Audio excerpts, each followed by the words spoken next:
Os fariseus. Os fariseus foram uma seita judaica que emergiu em 150 a.C.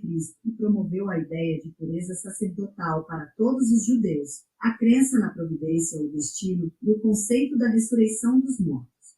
Ainda ensinavam que, além dos mandamentos, a lei oral também havia sido transmitida por Moisés.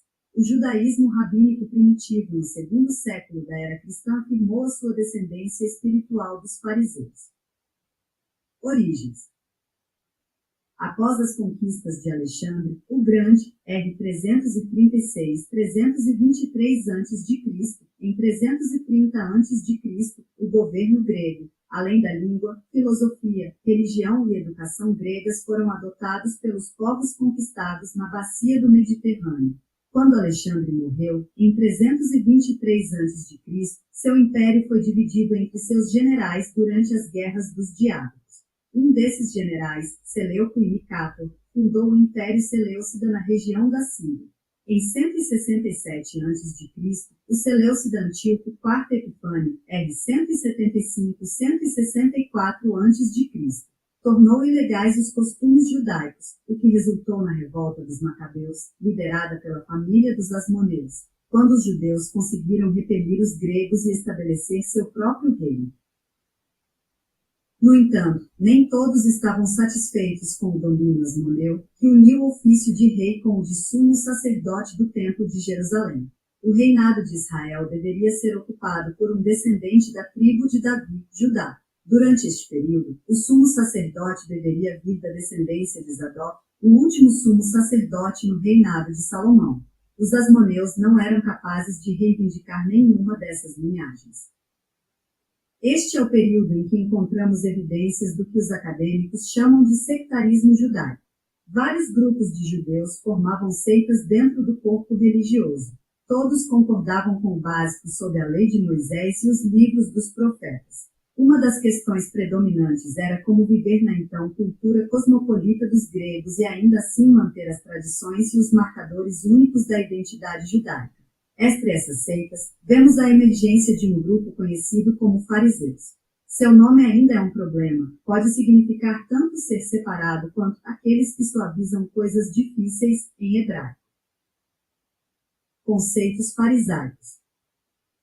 O livro de Levítico delineou rituais específicos de pureza e critérios para os sacerdotes que serviam no templo. Todas as religiões antigas tinham leis sobre rituais de purificação, e muitas com rituais que continham água, mas não necessariamente relacionados à higiene. A pureza ritual era um estado do ser. Os fariseus promoviam a ideia de que todos os judeus deveriam adotar essa pureza sacerdotal, assim como os rituais do templo, nas suas vidas cotidianas. Os fariseus eram geralmente bem literais ao organizar sua vida diária. Construíam suas casas próximas umas das outras, pois assim compartilhavam refeições e visitas no sabá, que restringia a distância que uma pessoa poderia andar. Construíam Micaim, singular, mikva, que era uma piscina natural de pedra na qual fluía água para restaurar a pureza ritual na frente de suas casas. Durante as refeições, os fariseus simbolicamente mediam o dízimo da refeição e o separavam, por pertencer a Deus. Por causa dessas visões, os fariseus geralmente se desentendiam com o partido dos saduceus, que dirigia as operações diárias do templo. De acordo com escritos rabínicos posteriores, os fariseus se desentenderam com os saduceus sobre questões relacionadas aos rituais de purificação, sobre como o contágio poderia ser transferido a partir de vasos de pedra. O Sinédrio, conselho que governava em Jerusalém, era composto por saduceus, fariseus, pelo sumo sacerdote, outros sacerdotes, e líderes aristocráticos que demonstravam a habilidade de agir como sábios. Um dos mais famosos desses sábios, Hilel, por volta de 110 a.C. a 10 depois de Cristo, tornou-se a fonte para os ensinos posteriores que foram organizados nas primeiras escolas rabínicas, veja abaixo. Um de seus ensinamentos mais famosos era: o que é odioso para você, não faça a seu irmão. Essa é toda a Torá, o resto é a explicação. Vai e aprenda, Talmud babilônico, Shaba 31ª. Isso foi incorporado aos ensinos de Jesus de Nazaré e ficou conhecido como a regra de ouro. A lei oral. Os fariseus se destacavam por afirmarem que, além da lei de Moisés, incorporada a muitos livros nas escrituras judaicas, Moisés também havia transmitido tradições orais que não foram escritas na época no hebraico. Torah Shebe'al Peh, a Torá que está na boca. Esses ensinamentos haviam sido dados aos anciãos que estavam no Monte Sinai e ensinaram a cada geração até seus descendentes, os fariseus. A lei oral incluía interpretações sobre códigos de conduta, rituais, adoração, relações interpessoais, leis sobre dieta, festivais, relações maritais e reivindicações sobre danos. Uma das funções da lei oral era tanto reinterpretar a lei mosaica quanto atualizá-la no sentido de que, no decorrer do tempo, algumas questões e preocupações não haviam sido tratadas na legislação original. Por exemplo, era proibido trabalhar no sabá. No entanto, trabalho não era definido com detalhes. Os fariseus encontraram uma passagem que dizia que se o seu boi caísse num fosso num sabá, claro, você o resgataria. Por extensão, os fariseus ensinavam que a vida sempre tem precedência sobre quaisquer leis da Torá. A teologia dos fariseus.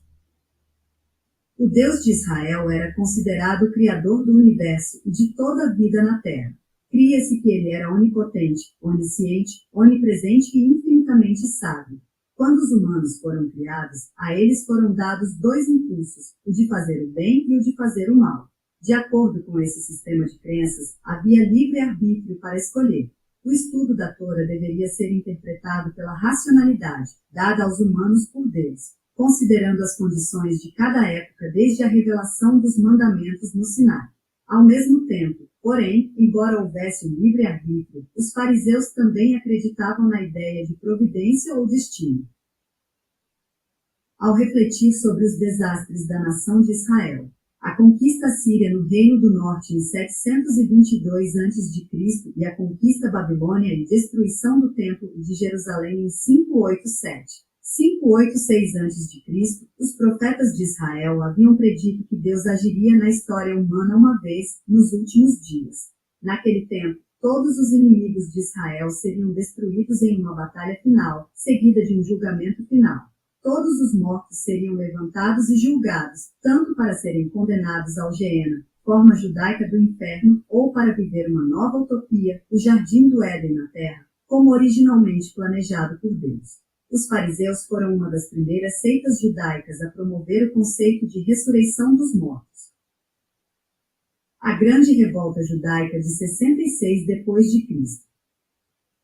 Dos anos 30 aos 60, o governo romano enviou uma série de magistrados corruptos e ineptos para a região, o que resultou numa revolta contra Roma liderada por uma seita judaica conhecida como Zelotes. A revolta acabou em desastre quando o filho do imperador romano Vespasiano, R69, 79 DC, Tito, R79, 81 d.C., promoveu um cerco sobre Jerusalém e destruiu o complexo do Segundo Templo. De acordo com o historiador judeu Flávio Josefo, 36, 100 d.C., e com as tradições rabínicas posteriores, um fariseu chamado Yochanan ben Zakkai negociou com Vespasiano para deixar a cidade em um caixão, junto com outros. Afirmando que os fariseus só queriam paz com Roma, ele estabeleceu uma escola na cidade de Yavne, na costa. Com o templo destruído, ele ensinou que os judeus deveriam focar nos ensinos de Moisés, enfatizando as orações acima dos sacrifícios. Outros fariseus se estabeleceram na Galileia e criaram escolas semelhantes. Este é o início do judaísmo rabínico, e a partir dessas fontes, novos textos foram criados e hoje fazem parte do Talmud ou a totalidade do pensamento judaico. Uma das primeiras ações foi escrever a lei oral, conhecida como Misná. Isso foi concluído sob os auspícios do rabino Judá, o príncipe, em 200 d.C. Os rabinos também redigiram o Alaká, ou detalhes da lei judaica para a vida diária, e o Agadá, comentários sobre as narrativas bíblicas. Um sinédrio foi reconstituído como corte de direito. Um problema histórico com o estudo dos antigos fariseus é que, antes da destruição do templo, pouquíssima literatura de sua história inicial sobreviveu. As primeiras literaturas rabínicas datam do segundo século da era cristã. Nesses escritos, os rabinos afirmam serem descendentes espirituais dos fariseus. No entanto, quando eles discutem questões e ensinos específicos, não conseguimos determinar quais deles eram relativos ao período anterior. Apenas os escritos de um fariseu desse período sobreviveram, o apóstolo Paulo. Paulo tinha muito a dizer sobre se os gentios convertidos deveriam adotar marcadores da identidade judaica, mas através dessas cartas ele consistentemente elogiava o templo e suas práticas. Os fariseus no Novo Testamento. Os fariseus são conhecidos por seu papel nos 4 evangelhos do Novo Testamento. Marcos, o primeiro evangelho, 69 e 70 depois de Cristo, argumentava que desde o início do ministério de Jesus os fariseus estavam determinados a matá-lo.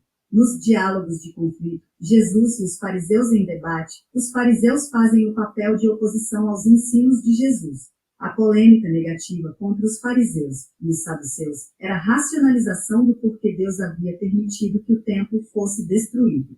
Marcos culpou os judeus pela morte de Jesus em vez de culpar Roma, porque os judeus de Marcos tinham que viver no Império Romano.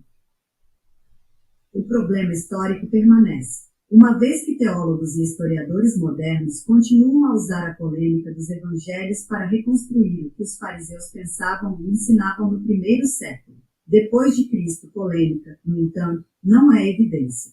Os fariseus são frequentemente culpados por oprimir os pobres e manter a salvação longe de seu povo, mas como uma de muitas seitas judaicas, os fariseus não tinham autoridade para impor suas ideias sobre todos os judeus. Sobre o tradutor. Pedro Lerbach. Pedro Lerbach é tradutor freelance. Estudou ciência política na Universidade de Brasília e fala português, inglês, espanhol e francês. Sobre o autor. Rebeca Denova. Rebeca Idenova, PhD, é professora emérita de Cristianismo Primitivo no Departamento de Estudos Religiosos da Universidade de Pittsburgh. Ela escreveu recentemente um livro didático, The Origins of Christianity and the New Testament, As Origens do Cristianismo e do Novo Testamento, publicado pela Wiley Blackwell.